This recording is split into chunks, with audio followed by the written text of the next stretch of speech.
उपनगर पोलीस ठाण्याच्या हद्दीत बनावट अन्न व औषध विभागाचे अधिकारी आणि मानव अधिकारी असल्याचं भासवून पानटपरी चालकाकडे 10 लाख रुपयांची लाच मागितल्याप्रकरणी ठाण्याच्या 6 जणांविरुद्ध गुन्हा दाखल करण्यात आला आहे। जलरोड भागातील शिवाजीनगर बसस्टॉपजवळील शिवनेरी पानटपरी चालक दीपक पोपटराव बोराडे यांनी उपनगर पोलीस ठाण्यात फिर्याद दाखल केली आहे। पोलिसांकडून मिळालेल्या अधिक माहितीनुसार 22 जून रोजी सकाळी 11:30 वाजता MH 46 CU 8706 या क्रमांकाची एर्टिगा गाडीतून 3 पुरुष आणि 3 महिला बोराडे यांच्या पानटपरीवर आले।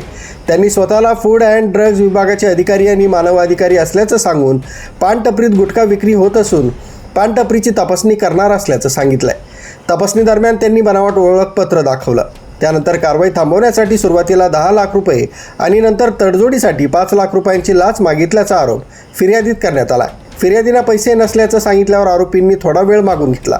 यावेळी दीपक बोराडे यांनी स्थानिक ओळखीचे पत्रकार संदीप नवसे यांना फोन करून सदर घटनेची सविस्तर माहिती दिली। पत्रकार संदीप नवसे यांनी तत्काळ घटनास्थळी पोहोचून त्यांनी चौकशी केली। त्यांची ओळखपत्रे मागितली असता प्रथम त्यांनी उडवाउडवीची उत्तरं दिली।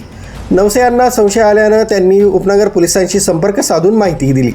पोलीस येत असल्याचं कळताच संशयित महिला गोंधळल्या। उपनगर पोलीस ठाण्याचे वरिष्ठ पोलीस निरीक्षक जयंत शिरसाट यांच्या मार्गदर्शनाखाली गुन्हे शोध पथकाचे सहाय्यक पोलीस निरीक्षक प्रभाकर सोनवणे यांनी घटनास्थळी येऊन महिलांचे आयडेंटिटी कार्ड तपासले असता तेव्हा ते बनावट असल्याचं निदर्शनास आलंय।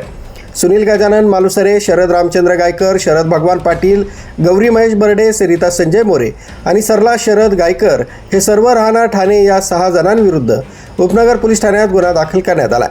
या 6 आरोपींना पोलिसांनी ताब्यात घेतलंय। बनावट अधिकारी असल्याचं भासवून नागरिकांची फसवणूक करणाऱ्यांवर कठोर कारवाई करण्यात येईल असं पोलिसांनी सांगितलंय। MN बारसाठी संदेश केदारे, नाशिक।